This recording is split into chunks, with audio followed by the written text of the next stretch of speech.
내가 그렇게 큰 죄를 지었냐고. 그냥 친구들이랑 온 거야. 그게 그렇게 큰 문제야. 큰 문제야. 당신은 나에게 거짓말을 했고 그 거짓말로 나를 배신했어. 그게 문제야. 남편은 한동안 아무 말도 하지 못했습니다.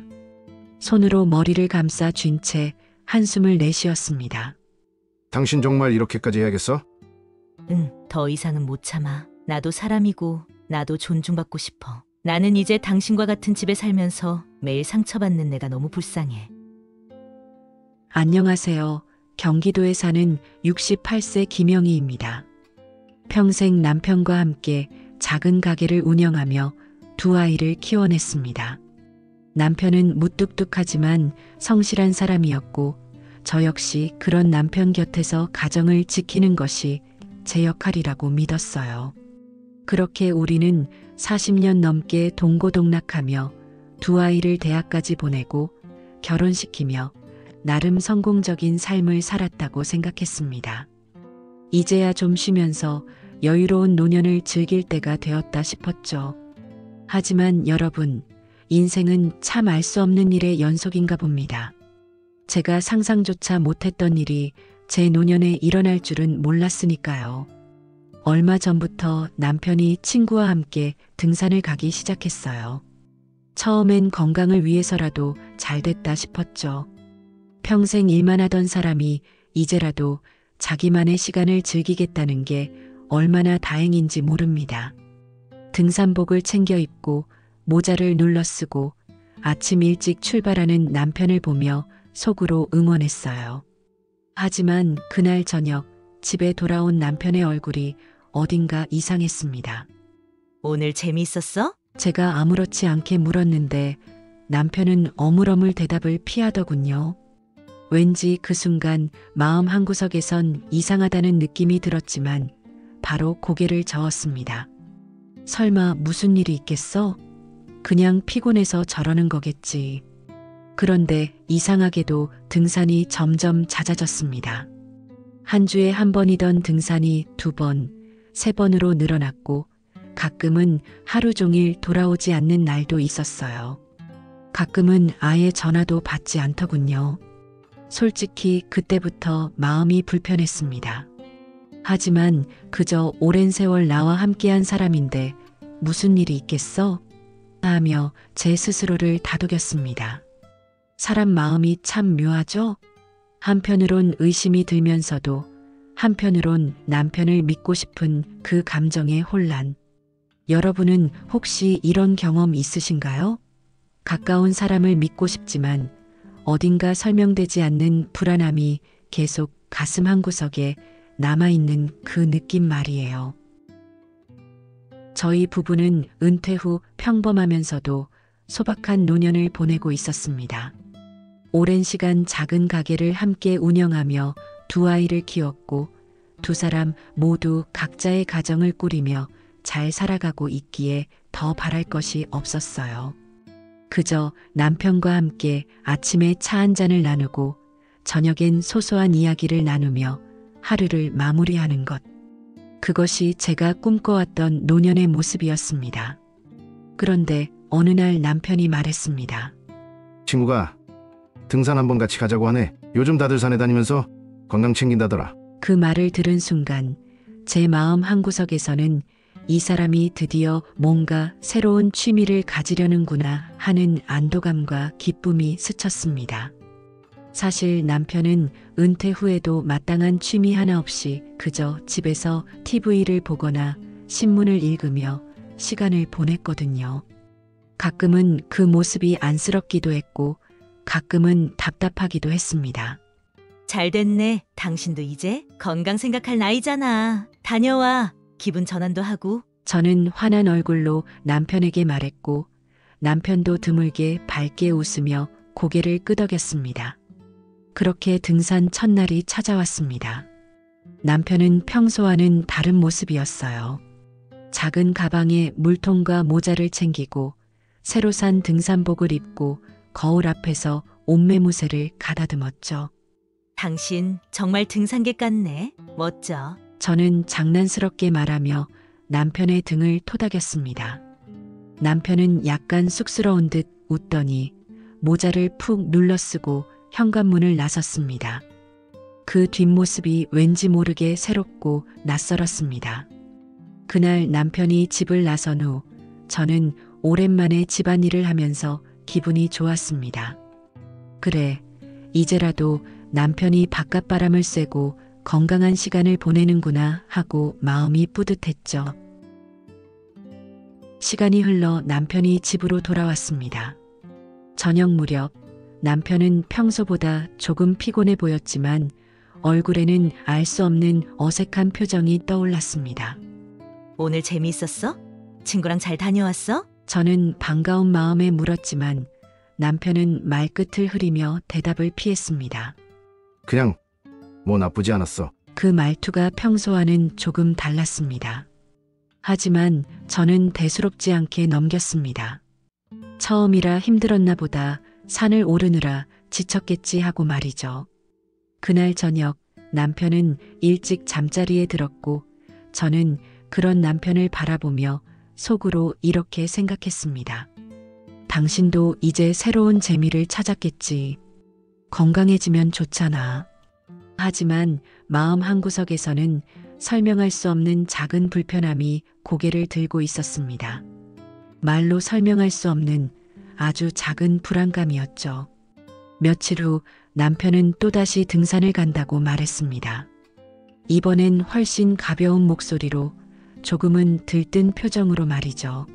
친구들이 이번 주에도 산에 가자고 하네. 이번엔 조금 더 높은 데로 가볼까 봐. 남편의 얼굴에는 묘한 기대감이 서려 있었습니다.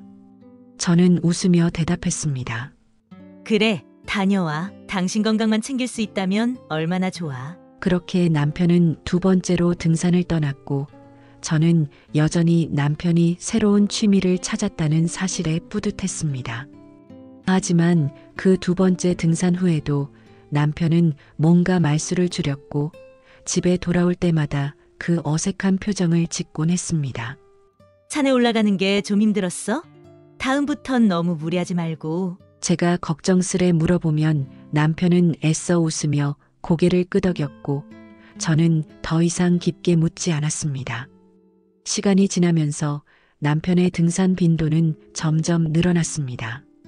처음에는 한 달에 한두 번이었는데 점차 일주일에 2번, 3번으로 늘어났습니다. 당신 산이 그렇게 좋나 봐? 제가 웃으며 물었을 때 남편은 대수롭지 않게 대답했습니다.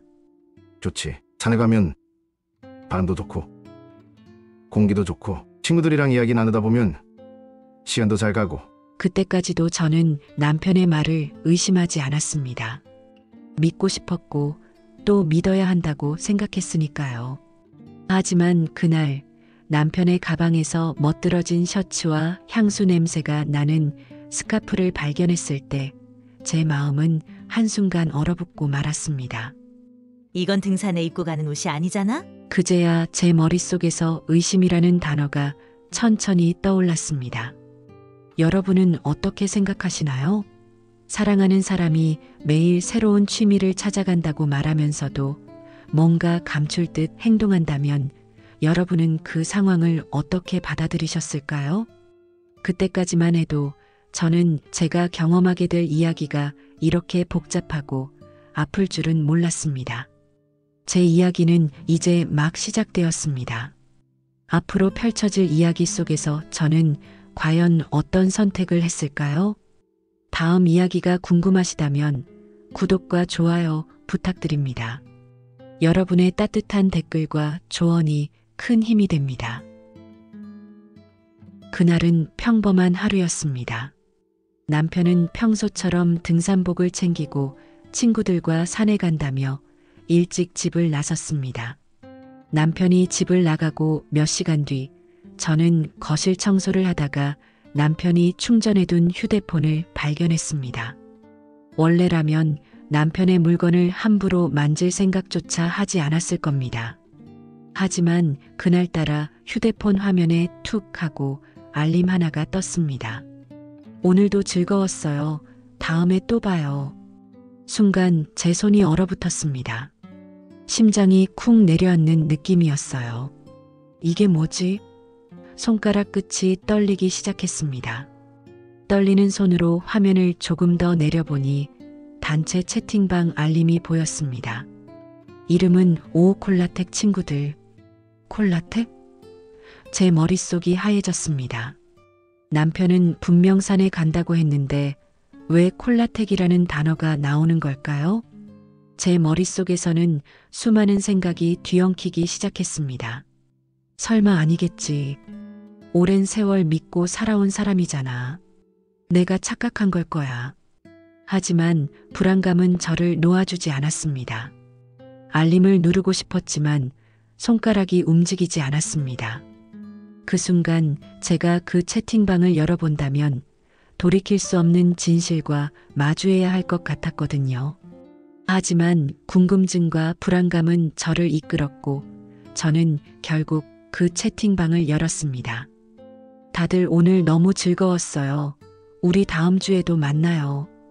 은자님이랑 춤추는 거 너무 보기 좋았어요. 진수님, 다음엔 저랑도 춤춰주세요. 그곳에는 남편의 이름이 있었고 사람들은 남편을 친근하게 부르며 농담을 주고받고 있었습니다. 그리고 그 대화 사이사이로 남편이 다른 여자와 다정하게 이야기하는 흔적들이 보였습니다. 오늘은 제가 커피 준비해 갈게요. 진수님 좋아하시는 거 있잖아요. 순간 제 심장이 철렁 내려앉았습니다. 이게 대체 뭐지? 남편이 산에 간다며 떠난 날들, 그는 산이 아닌 콜라텍이라는 곳에서 춤을 추고 다른 여자와 커피를 마시며 하루를 보내고 있었던 겁니다. 휴대폰을 손에 든 채로 저는 한참 동안 꼼짝도 하지 못했습니다. 눈앞이 흐릿해지고 심장이 쿵쾅거리며 터질 듯 했습니다. 이게 정말 우리 남편이 맞는 걸까? 믿고 싶지 않았지만 눈앞의 증거들은 너무나도 명확했습니다. 그날 저녁 남편은 아무렇지 않은 얼굴로 집에 돌아왔습니다. 등산복을 입고 조금은 피곤해 보이는 얼굴로요. 하지만 그 얼굴이 더 이상 예전의 그 얼굴처럼 보이지 않았습니다. 오늘 산에 잘 다녀왔어? 저는 떨리는 목소리로 물었지만 남편은 짧게 대답했습니다. 뭐 다녀왔지? 그 대답이 더 가슴을 후벼 팠습니다. 이 사람은 지금 저를 속이고 있는 거구나. 이 집에 돌아와서도 아무렇지 않게 내 앞에서 거짓말을 하고 있구나. 그날 밤 저는 한숨도 잠들지 못했습니다. 베개가 눈물로 흠뻑 젖었고 마음속에서는 수백 번 수천 번의 질문이 떠올랐습니다. 왜 그랬을까? 왜 나에게 거짓말을 했을까? 어디서부터 잘못된 걸까? 가끔은 남편을 깨워서 당장 따져 묻고 싶었습니다. 왜 나에게 거짓말을 했어? 라고 말이죠. 하지만 저는 그러지 못했습니다. 그 순간 남편의 입에서 또다시 거짓말이 나올까봐, 그 거짓말이 저를 더 아프게 할까봐 겁이 났습니다. 여러분은 이런 상황에서 어떻게 하셨을까요? 제가 이 상황을 처음 맞닥뜨렸을 때 느꼈던 그 배신감, 그 공포, 그 혼란스러움. 아무리 생각해도 답이 나오지 않았습니다. 그 후 며칠 동안 저는 남편의 모든 행동을 주의 깊게 살폈습니다. 등산 가방을 챙길 때의 모습, 외출 전 거울을 보며 옷매무새를 다듬는 모습, 집에 돌아올 때의 어색한 표정까지 모든 것이 이제는 의심스러웠습니다. 여러분, 믿었던 사람에게 배신당한 그 아픔은 이루 말할 수 없습니다. 제가 느낀 이 감정을 공감해 주실 분이 있을까요? 비슷한 경험을 해보신 분이 있다면 저에게 조언을 부탁드립니다. 남편의 휴대폰에서 콜라텍이라는 단어를 발견한 날, 제 세상은 멈춰버린 것 같았습니다. 그 사실을 알고 난 후에도 저는 아무 말도 하지 않았습니다. 아니, 하지 못했습니다. 남편을 붙잡고 따져 물을 용기가 나지 않았어요. 그날 밤에도 남편은 아무렇지 않게 저녁밥을 먹고 TV를 보며 웃음을 터뜨렸습니다. 당신 요즘 산에 다니니까 얼굴이 좋아 보이네. 저는 애써 평온한 목소리로 말을 건넸습니다. 남편은 별 의심 없이 대답했습니다. 응. 산에 가니까 공기도 좋고 친구들이랑 이야기하다 보면 시간도 금방 가더라고. 그 말에 제 속은 까맣게 타들어갔습니다. 그 후로 남편의 외출은 점점 잦아졌습니다. 처음에는 일주일에 한 번, 그러다 2번, 그리고 나중에는 일주일에 3번씩 등산을 갔습니다. 남편은 아침마다 가방을 메고 현관문을 나섰고 저는 그 뒷모습을 바라보며 아무 말도 할 수 없었습니다. 다녀올게. 남편이 등산복을 입고 나설 때마다 제 마음은 무너져 내렸습니다. 현관문이 닫히는 소리가 들릴 때마다 가슴이 철렁 내려앉았습니다. 남편이 집을 비운 시간 동안 저는 그저 거실 소파에 앉아 창밖을 바라보며 멍하니 시간을 보냈습니다.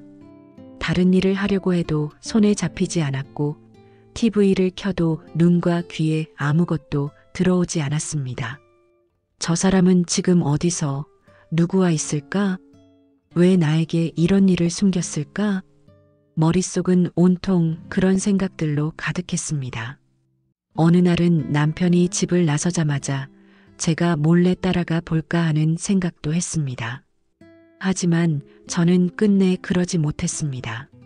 내가 그런 행동까지 해야 하나 싶었고, 그렇게까지 해야 할 만큼 우리가 무너진 걸까? 하는 생각이 들었기 때문입니다. 그러던 어느 날 남편이 외출을 준비하는 모습을 지켜보게 되었습니다. 남편은 평소보다 더 멋진 옷을 가방에 챙겨 넣었습니다. 구겨지지 않도록 조심스럽게 옷을 접는 남편의 손길이 이상하게 느껴졌습니다.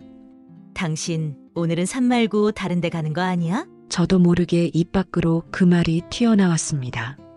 남편은 움찔했지만 금세 아무렇지 않은 얼굴로 말했습니다. 무슨 소리야? 오늘도 산에 가는데? 그 말에 더 이상 아무것도 물을 수 없었습니다. 남편의 눈빛은 너무나 태연했고 너무나 자연스러웠기 때문입니다. 하지만 제 가슴속 어딘가는 아프도록 저리고 있었습니다. 그렇게 남편의 외출은 계속되었고 저는 매번 남편이 나가는 그 순간부터 돌아올 때까지 숨이 막혀오는 기분이었습니다. 남편이 집을 나간 날 저는 가끔 거울 앞에 서서 저 자신을 바라보곤 했습니다. 내가 이 나이에 이런 일을 겪게 될 줄은 몰랐어. 그 사람은 왜 나에게 이런 아픔을 주는 걸까? 스스로에게 묻고 또 물었습니다. 시간이 흐를수록 남편의 외출은 점점 당연한 일이 되어버렸습니다. 남편은 더 이상 저에게 어디에 다녀왔는지 구체적으로 말하지 않았고 저도 더 이상 묻지 않았습니다. 서로의 마음속에 커다란 벽이 생긴 것 같았습니다. 그런데 말입니다. 제 마음 한구석에는 여전히 이 사람이 언젠가는 이 모든 걸 그만두고 나에게 돌아올 거야라는 작은 희망이 있었습니다. 하지만 그 희망은 점점 작아지고 있었습니다. 어느 날 밤 남편이 외출해서 돌아와 잠든 모습을 바라보았습니다. 남편의 얼굴은 평온해 보였고 아무런 죄책감도 없어 보였습니다. 그 모습에 저는 속으로 생각했습니다.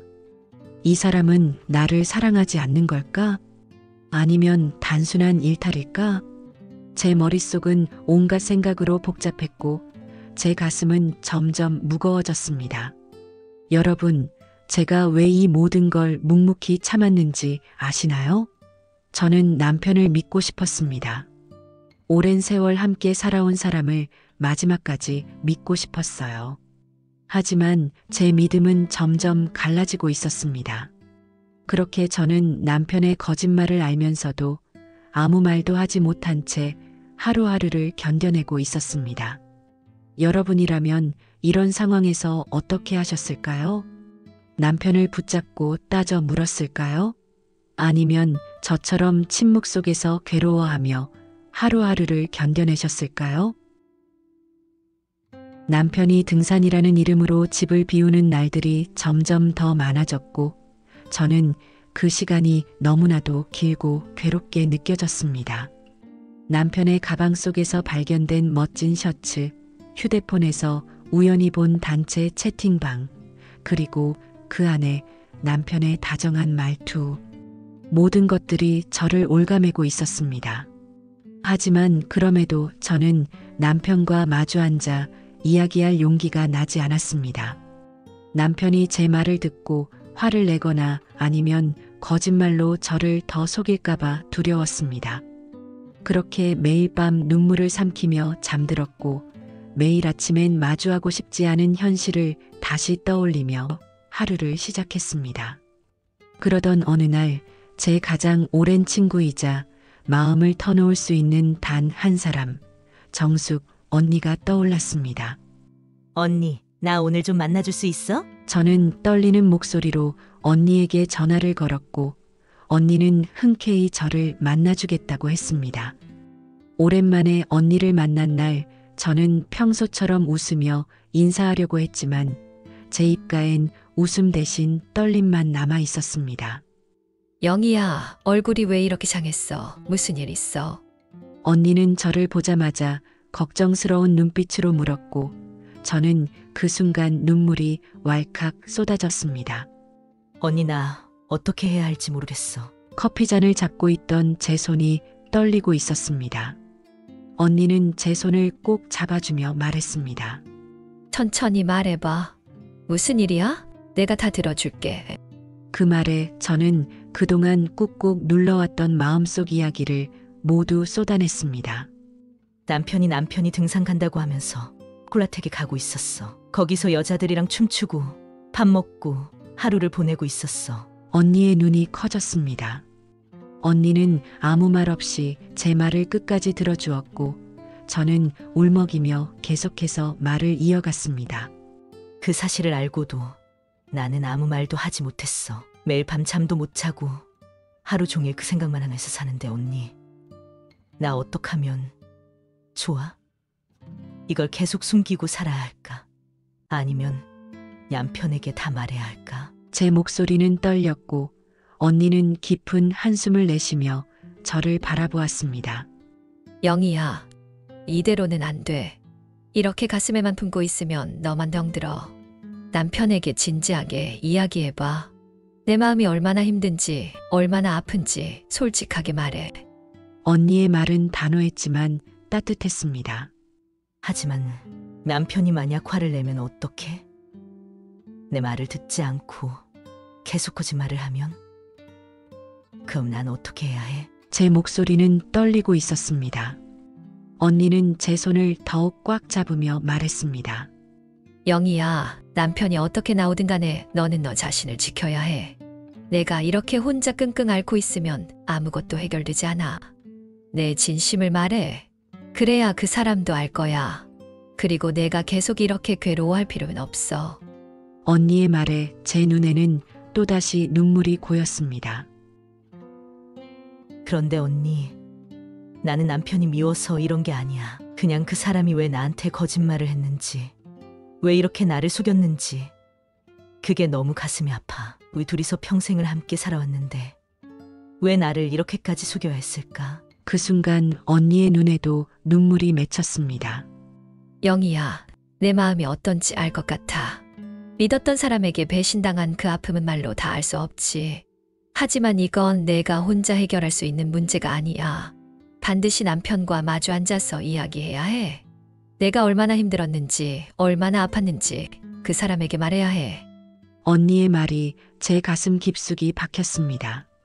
그동안 저는 남편에게 상처받은 제 마음을 숨기기만 했고 아무 말도 하지 않은 채 그 아픔을 혼자 견뎌내고 있었습니다. 그날 저는 언니와 한참을 이야기했습니다. 언니는 제 말을 끊지 않고 들어주었고 제가 울 때마다 옆에서 묵묵히 손을 잡아주었습니다.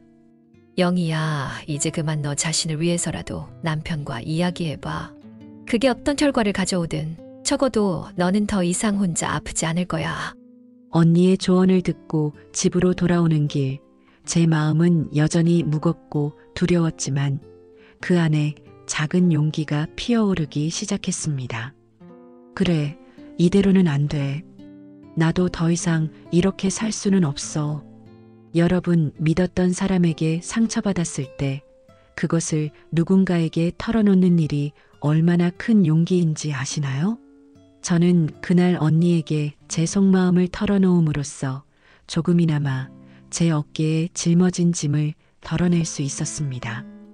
다음 이야기에선 제가 남편과 진지하게 마주 앉아 이야기를 나누었던 그날을 들려드리겠습니다.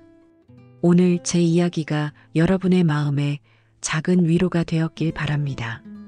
구독과 좋아요, 그리고 여러분의 따뜻한 댓글 부탁드립니다. 친구 정숙 언니와 이야기를 나눈 뒤 저는 결심했습니다. 더 이상 이렇게 살 수는 없다고, 더 이상 제 마음을 혼자 끌어안고 괴로워할 수는 없다고 말입니다. 며칠을 고민하고 또 고민했습니다. 남편이 기분이 좋을 때 말을 꺼내야 할까, 아니면 평소처럼 자연스러운 대화 속에서 이야기를 시작해야 할까? 하지만 아무리 타이밍을 고민해도 남편과 이런 이야기를 나눈다는 것 자체가 저에게는 너무나도 어려운 일이었습니다. 그리고 마침내 그날이 왔습니다. 그날 저녁 남편은 평소처럼 등산 가방을 챙겨두고 거실 소파에 앉아 TV를 보고 있었습니다. 평범한 일상처럼 보였지만 제 마음은 폭풍이 몰아치는 것 같았습니다. 여보, 우리 잠깐 이야기 좀 할까? 제 목소리는 떨리고 있었습니다. 남편은 TV에서 시선을 돌리며 저를 바라보았습니다. 무슨 이야기? 남편의 얼굴에는 미소가 떠올랐지만 저는 그 눈빛에서 알 수 없는 벽을 느꼈습니다. 당신 요즘 등산 간다고 나가는 날이 많아졌잖아. 남편은 제 말을 듣고 살짝 얼굴을 찌푸렸습니다. 그래, 뭐 친구들이랑 같이 하니까 좋더라고. 건강에도 좋고. 그런데 당신이 진짜 산에 가는 거 맞아? 제 입에서 그 말이 나오는 순간 남편의 표정이 굳어졌습니다. 그게 무슨 말이야? 갑자기 왜 그래? 남편의 목소리에는 약간의 당황스러움과 함께 짜증이 섞여 있었습니다. 당신 등산 가는 게 아니라 콜라텍에 가는 거 나 알고 있어. 제 목소리는 떨렸고 눈가에는 금세 눈물이 고였습니다. 남편은 그 말을 듣는 순간 굳어있던 표정이 일그러졌고 눈빛이 변했습니다. 당신 지금 나를 의심하는 거야? 내 뒤를 캐고 다닌 거야? 남편은 화가 난 듯 언성을 높였습니다. 그 모습에 제 가슴이 철렁 내려앉았습니다. 내가 어떻게 알게 됐는지는 중요하지 않아. 나는 그냥 왜 나한테 거짓말을 했는지, 왜 나를 속였는지 그게 궁금해. 제 목소리는 떨리고 있었고 제 손은 힘없이 늘어져 있었습니다. 하지만 남편은 제 눈빛을 마주하기를 피했습니다. 당신이 뭘 알아? 평생 일만 하고 살았는데 은퇴하고 나니까 너무 심심해서 그런 거야. 친구들이랑 노는 게 그렇게 큰 잘못이야? 왜 나한테 이래? 남편은 제 말을 끊고 더 큰 소리로 화를 냈습니다. 아니, 그게 무슨 말이야. 심심하면 나랑 산책을 가도 되고 나랑 시간을 보내면 되잖아. 왜 굳이 다른 여자들이 있는 곳에 가야 했어? 왜 나한테 거짓말을 했어? 제 목소리는 가늘게 떨렸고 눈물이 뺨을 타고 흘러내렸습니다. 거짓말? 내가 무슨 큰 죄를 지은 것도 아니고 친구들이랑 재미로 간 거야. 왜 그렇게 큰 문제로 만들어? 남편의 태도는 단호했고 그 말에는 일말의 죄책감조차 느껴지지 않았습니다. 오히려 저에게 화를 내고 있었습니다. 내 사생활에 왜 이렇게 참견을 해? 이제 좀 나도 내 마음대로 살면 안 돼? 평생 당신과 자식들 위해서 일만 했는데 이제라도 내 인생을 좀 즐기면 안 되냐고. 그 말을 듣는 순간 저는 무너져 내렸습니다. 당신에게 나는 뭐야? 평생을 함께 살아온 아내는 당신에게 사생활을 간섭하는 사람이야? 제 목소리는 작았지만 그 안에 담긴 아픔은 너무나도 컸습니다. 남편은 제 말을 듣지 않았고 고개를 돌린 채 한숨을 내쉬었습니다. 됐어. 더 이상 이야기하지 말자. 나는 피곤해. 당신도 이제 그만해. 남편은 등을 돌리고 방으로 들어가 버렸습니다. 남편이 방문을 닫는 소리가 들리자 저는 그대로 거실에 주저앉아 버렸습니다. 그날 밤 저는 꼼짝도 하지 못한 채 거실 바닥에 앉아 있었습니다. 남편의 말들이 머릿속을 맴돌았습니다. 왜 나한테 이래? 내 사생활에 참견하지 마. 내 인생 좀 즐기면 안 돼? 이 말들이 제 가슴을 칼로 도려내는 것 같았습니다. 저는 평생 믿고 의지했던 사람에게 이런 말을 들을 줄은 몰랐습니다. 그날 밤 저는 생각했습니다. 이제 우리는 돌이킬 수 없는 강을 건너버린 건 아닐까? 여러분은 이런 상황에서 어떻게 하셨을까요? 저는 정말 최선을 다해서 남편과 이야기를 나누고 싶었습니다. 하지만 돌아온 건 차가운 외면과 분노뿐이었습니다. 제 이야기는 아직 끝나지 않았습니다. 그날 이후 저는 남편과의 관계를 다시 돌아보기 시작했고 결국 결심을 하게 되었습니다. 다음 이야기에서는 제가 어떤 결정을 내렸는지 그리고 그 결정이 저에게 어떤 변화를 가져왔는지를 들려드리겠습니다. 제가 마지막으로 남편과의 관계를 놓아야겠다고 결심하게 된 이야기를 들려드리려고 합니다. 한 사람을 믿고 평생을 함께 살아왔던 제가 결국 변호사 사무실 문을 두드리게 된 그날의 이야기입니다.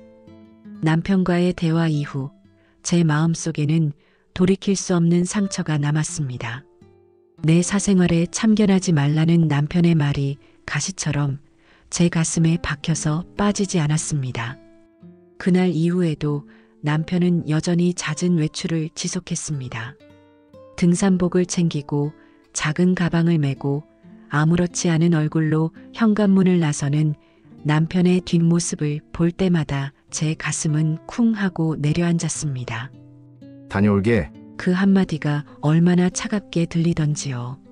남편의 목소리에는 더 이상 따뜻함이 없었고 저는 마치 집안에 혼자 남겨진 그림자처럼 느껴졌습니다. 남편은 집에 돌아와도 저와 눈을 마주치지 않았습니다. 저녁 식탁에서 우리는 같은 음식을 먹고 같은 공간에 있었지만 남편은 한마디 말도 없이 밥을 먹고 방으로 들어가 버렸습니다. 여보, 오늘은 어땠어? 제가 조심스럽게 말을 걸어도 남편은 고개를 돌린 채 짧게 대답했습니다. 별일 없었어. 그렇게 우리는 더 이상 부부라고 부를 수 없을 만큼 멀어져 갔습니다. 남편의 눈빛은 저를 바라보지 않았고 저 역시 남편의 뒷모습을 바라보며 속으로만 울었습니다. 밤이면 잠들지 못한 채 거실에 앉아 창밖을 바라보았습니다. 어디에 있는지 누구와 있는지 알면서도 모르는 척해야 하는 제 자신이 너무나 비참하게 느껴졌습니다. 이렇게 사는 게 무슨 의미가 있을까? 그날 밤 저는 결심했습니다. 이 관계를 더 이상 방치해서는 안 되겠다고. 내 마음이 이렇게 무너지고 있는데 이대로 남편이 돌아오길 기다리는 건 아무런 의미가 없다고 생각했습니다.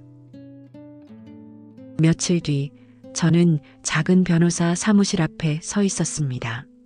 손끝이 떨리고 심장이 빠르게 뛰었습니다. 여기까지 와도 되는 걸까? 하는 생각이 들었지만 이대로 돌아갈 수는 없었습니다. 사무실 문을 열자 젊은 변호사가 저를 맞아주었습니다. 어떤 일로 상담을 원하세요? 그 질문에 저는 한동안 아무 말도 하지 못했습니다. 제 입술이 떨렸고 눈가에는 금세 눈물이 맺혔습니다. 이혼에 대해 상담받고 싶어요. 제 목소리는 작았지만 그 말이 입 밖으로 나오는 순간 제 가슴은 무너져 내렸습니다. 변호사는 차분한 목소리로 저에게 물었습니다. 이혼을 결심하게 된 특별한 사유가 있으신가요? 저는 떨리는 목소리로 남편이 등산을 핑계로 콜라텍에 다니고 있다는 것, 다른 여자들과 어울리고 있다는 것, 그리고 제가 그것을 알면서도 아무 말도 할 수 없었다는 것을 설명했습니다. 변호사는 제 이야기를 끝까지 들어준 뒤 차분한 목소리로 말했습니다. 법적으로 따져보면 남편분의 행동은 명백한 유책 사유에 해당됩니다. 만약 이혼 소송으로 간다면 재산 분할에서 훨씬 유리한 입장에 서게 되실 겁니다. 그 말을 듣는 순간 저는 멍해졌습니다. 정말인가요? 제가 더 많은 재산을 가질 수 있다고요? 변호사는 고개를 끄덕였습니다. 네, 그렇습니다. 다만 감정적으로 힘드실 테니 충분히 고민해 보시고 결정을 내리시길 바랍니다. 상담을 마치고 변호사 사무실을 나서며 저는 한동안 멍하니 서 있었습니다. 제가 정말 이혼을 할 수 있을까? 남편과 평생을 함께했던 추억들을 모두 버리고 새로운 길을 걸을 수 있을까? 하지만 동시에 이런 생각도 들었습니다. 이대로는 안 돼. 나 자신을 위해서라도 이 상처에서 벗어나야 해. 집으로 돌아오는 길, 저는 하늘을 바라보았습니다. 잿빛 하늘이 꼭 제 마음처럼 느껴졌습니다. 이제는 내가 나를 지켜야 할 때야. 집에 도착하자 남편은 여전히 아무렇지 않은 얼굴로 소파에 앉아 있었습니다. 저는 남편을 바라보며 속으로 생각했습니다. 당신은 아마 내가 변호사 사무실에 다녀온 것도 모르겠지. 내가 이런 결심을 하고 있다는 것도 모르겠지. 남편은 TV를 보며 웃고 있었지만 저는 그 웃음이 너무나도 낯설고 공허하게 느껴졌습니다. 그날 밤 저는 오랜만에 깊은 잠에 빠졌습니다. 변호사와의 상담이 저에게 조금이나마 마음의 짐을 덜어준 것 같았습니다. 여러분, 저는 그날 변호사 사무실을 나서며 이런 생각을 했습니다. 내가 나 자신을 지켜야겠다. 아무리 오랜 세월을 함께한 사람이라도 나를 아프게 한다면 이 관계를 끝내야 한다. 하지만 그 결심이 정말로 실행되기까지는 아직 넘어야 할 산이 많았습니다.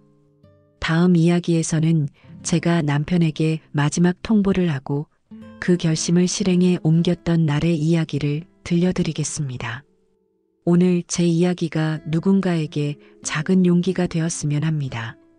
여러분의 따뜻한 댓글과 조언이 저에게 큰 힘이 됩니다. 변호사 사무실을 다녀온 후 제 마음속에는 거대한 파도가 치고 있었습니다. 정말 이혼을 해야 할까?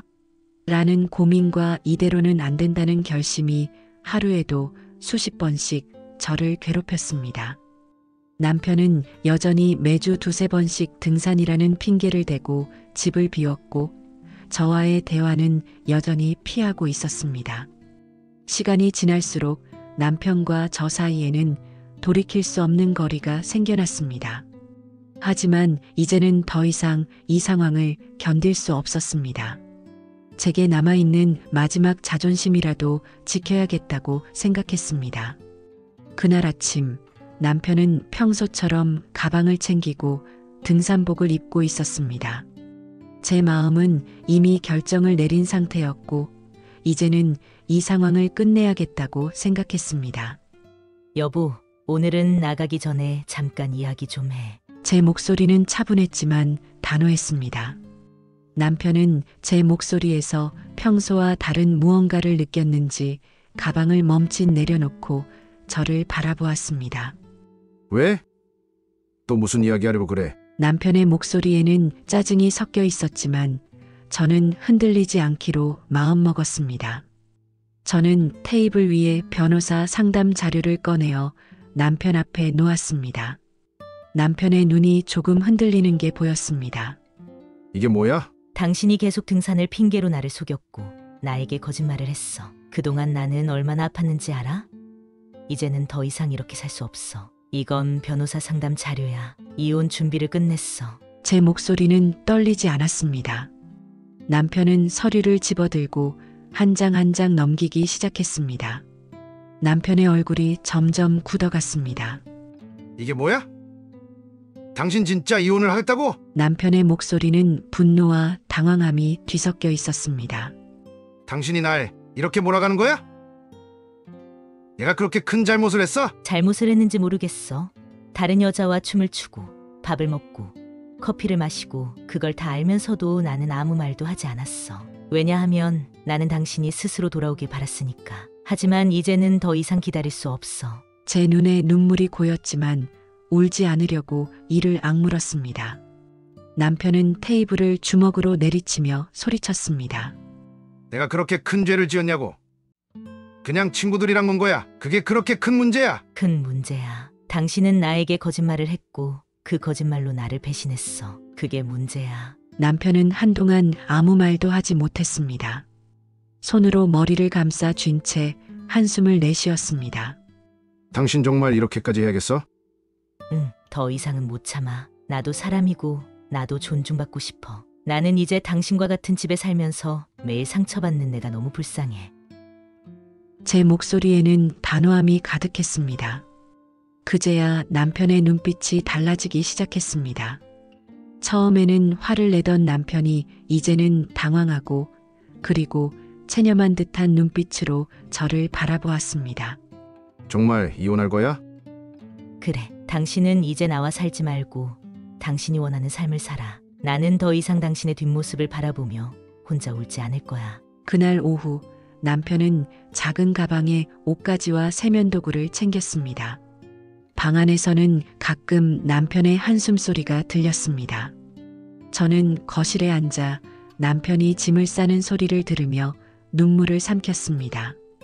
오랜 세월을 함께한 사람이 떠나는 순간 그 공허함과 아픔을 어떻게 말로 설명할 수 있을까요? 남편은 짐을 싸고 거실로 나왔습니다. 정말 갈게. 남편의 목소리는 작았고 그는 저를 쳐다보지 못했습니다.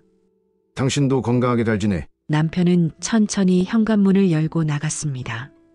문이 닫히는 소리가 들렸고 그 순간 저는 그대로 소파에 주저앉아 울음을 터뜨렸습니다.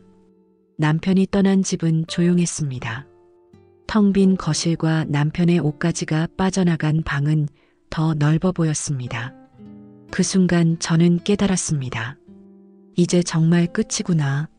하지만 동시에 제 마음 한구석에는 이상한 편안함이 자리 잡았습니다. 그동안 남편이 돌아올 때마다 느꼈던 불안과 두려움, 거짓말을 알면서도 모른 척해야 했던 괴로움에서 이제는 벗어날 수 있다는 안도감이었습니다. 이제는 나를 위해 살아야지. 그렇게 저는 스스로를 다독이며 천천히 일어나 주방으로 향했습니다. 그리고 오랜만에 따뜻한 차를 끓여 마셨습니다. 여러분, 믿었던 사람과의 이별은 너무나도 아프고 고통스러운 일이었습니다. 하지만 그 관계가 나를 아프게 한다면 그 상처로부터 나 자신을 지켜야 한다는 것을 깨달았습니다. 남편이 떠난 그날 현관문이 닫히는 소리가 아직도 제 귓가에 선명합니다. 문이 닫힌 순간 제 마음속에선 무엇인가가 툭 끊어져 버린 느낌이 들었습니다. 그 사람과 함께한 수십 년의 세월이 그 작은 소리 하나로 끝나버린 것입니다. 집안은 고요했습니다. 남편이 텔레비전을 켜놓고 웃으며 보던 소리, 식사 자리에서 들리던 그의 목소리, 아침마다 들리던 현관문을 여닫는 소리, 이제는 아무것도 남아있지 않았습니다. 남편이 떠난 뒤 며칠 동안 저는 마치 텅 빈 집안에 갇힌 유령 같았습니다. 침대에 누워도 잠들 수 없었고 밥을 먹어도 목구멍으로 넘어가지 않았습니다. 거실 소파에 멍하니 앉아 있으면 남편과 함께했던 순간들이 떠올랐습니다. 처음 가게를 열던 날, 두 아이를 낳고 키우던 날들, 함께 웃고 싸웠던 날들. 그 모든 기억이 저를 끊임없이 괴롭혔습니다. 왜 이렇게까지 되어버린 걸까? 수백 번, 수천 번 같은 질문을 되뇌었지만 답은 없었습니다. 남편의 물건이 사라진 공간은 허전했고 그 빈자리가 너무 크게 느껴졌습니다. 하지만 동시에 제 마음속 한구석에서는 아주 작은 안도감이 자라고 있었습니다. 이제는 더 이상 남편의 거짓말을 듣지 않아도 된다는 사실, 매번 그의 뒷모습을 바라보며 마음 졸일 필요가 없다는 사실, 그 사실이 저를 조금씩 숨 쉴 수 있게 해주었습니다. 시간이 흐르면서 저는 조금씩 제 일상을 되찾아갔습니다. 아침이면 혼자서 차를 끓여 마시고 창가에 앉아 햇살을 받으며 음악을 들었습니다. 처음에는 그 시간이 너무 낯설고 공허해서 눈물이 나기도 했습니다. 하지만 어느 날 문득 이런 생각이 들었습니다. 그래, 나는 아직 살아있어. 이 집은 이제 나만의 공간이야. 남편의 그림자에 가려지지 않는 나만의 공간. 그날 이후 저는 천천히 저 자신을 위한 삶을 만들어가기 시작했습니다. 오래 묵혀둔 서랍을 정리하고 남편의 물건들을 하나씩 박스에 담아두었습니다. 그렇게 집안을 조금씩 정리하다 보니 제 마음도 조금씩 가벼워지는 기분이 들었습니다. 그리고 저는 새로운 습관을 만들기로 했습니다. 매일 아침 작은 산책을 나가기로 했습니다. 처음에는 조용한 골목을 따라 걷기만 했습니다. 그런데 신기하게도 걷다 보면 복잡했던 머릿속이 조금씩 정리되기 시작했습니다. 이제 나는 나 자신을 위해 살아야겠다. 그렇게 저는 조금씩, 아주 조금씩 마음의 평화를 찾아갔습니다. 어느 날 아침 저는 혼자 앉아 창밖을 바라보며 이런 생각을 했습니다. 오랜 세월 함께한 사람에게 배신당한 아픔은 쉽게 사라지지 않아. 그 상처는 시간이 지나도 흔적으로 남아있겠지. 남편이 저에게 남긴 상처는 깊었고 그 흔적은 제 가슴 속에 영원히 남아있을 것입니다. 하지만 저는 그 상처에 갇혀있기로 선택하지 않았습니다. 하지만 나 자신을 지키기 위해선 때론 과감한 결단이 필요했어. 그 결단이 얼마나 힘든 일이었는지, 그 과정을 지나오며 얼마나 많이 울고 쓰러졌는지 저는 누구보다 잘 알고 있습니다. 하지만 그 결단 덕분에 저는 조금씩 자유로워질 수 있었습니다. 사람들은 때로 평생을 함께한 사람이라는 이유로 모든 것을 참아야 한다고 말합니다. 하지만 저는 이제 알았습니다. 어떤 관계든 나를 아프게 하고 무너뜨린다면 그 관계를 놓아야 할 때가 온다는 것을, 제 선택이 모두에게 옳은 선택일지 아니면 다른 방법이 있었을지는 아직도 모르겠습니다. 하지만 한 가지는 확실합니다. 적어도 나는 더 이상 울면서 잠들지 않는다. 이제 저는 제 나름의 일상을 만들어가고 있습니다. 가끔은 친구들과 만나고 가끔은 동네 도서관에 가서 책을 읽습니다. 아무런 눈치를 보지 않고 아무런 불안함 없이 제가 하고 싶은 일을 하고 있습니다. 물론 여전히 가끔 남편과의 시간들이 떠오를 때면 가슴이 아려오고 눈물이 나기도 합니다. 하지만 그럴 때마다 저는 제 자신에게 이렇게 말합니다. 괜찮아, 김영희. 너는 충분히 잘해왔고 앞으로도 잘해낼 거야. 여러분, 제가 이 이야기를 통해 전하고 싶은 것은 단 하나입니다. 어떤 관계도 나 자신보다 소중할 수는 없다는 것. 배신당한 아픔은 시간이 흘러도 완전히 사라지지 않겠지만 그 아픔을 딛고 일어설 용기는 누구에게나 필요합니다. 남편과 따로 지낸다는 것, 그 사실은 처음엔 상상할 수 없을 만큼 두려웠습니다. 하지만 막상 그렇게 지내보니 의외로 평온한 순간들이 찾아오기 시작했습니다. 아침에 눈을 뜨고 혼자 주방에서 차를 끓이며 창밖을 바라보는 시간, 그 작은 일상이 저를 위로했습니다. 이제는 내가 나를 위해 살아야지라는 생각이 제 안에 자리 잡았습니다. 그래, 이제는 더 이상 누군가에게 휘둘리지 않고 나를 지키면서 살아야겠다. 그렇게 저는 조금씩 나를 위해 하루를 계획하기 시작했습니다. 어느 날은 동네 도서관에 가서 책을 읽었고 또 어느 날은 시장에 나가 신선한 채소를 사와 요리를 해 먹었습니다.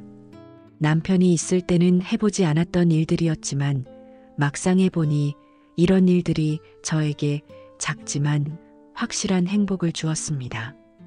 그러던 어느 날 저는 문득 이렇게 따로 살면서 서로의 삶을 존중하는 것도 나쁘지 않겠다는 생각이 들었습니다.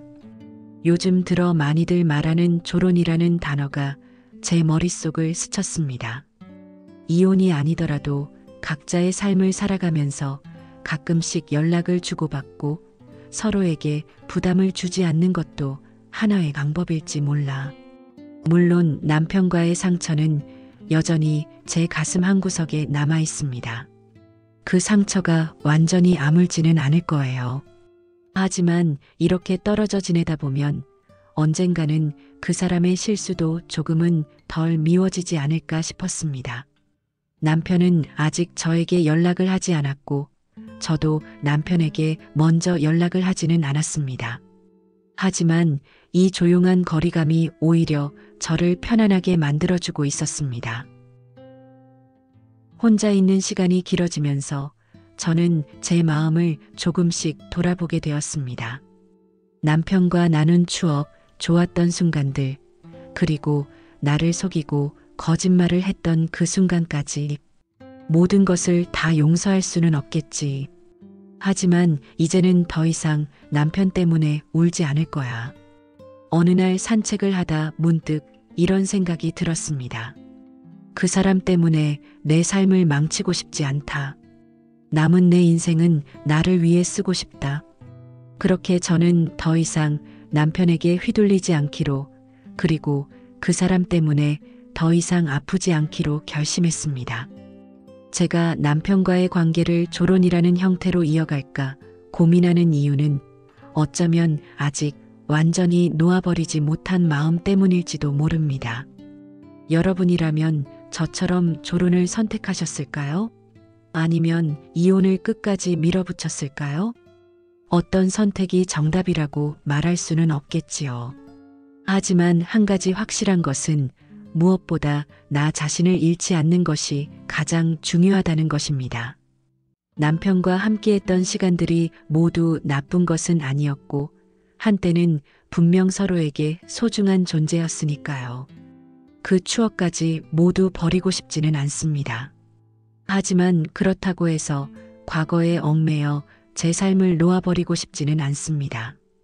저는 이제 더 이상 남편에게 상처받지 않을 겁니다. 제가 제 마음을 스스로 지킬 거니까요.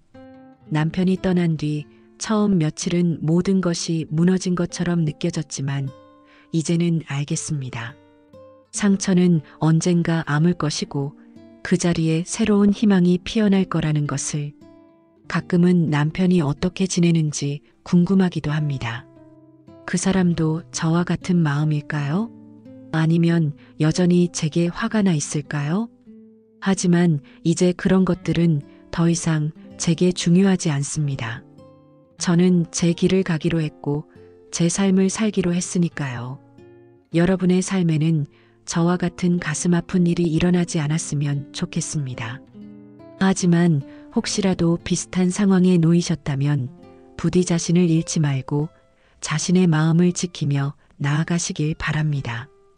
누구에게나 상처는 찾아올 수 있지만 그 상처에 머무를지 그 상처를 딛고 일어설지는 우리의 선택입니다. 이제 저는 조금씩 치유되고 있습니다.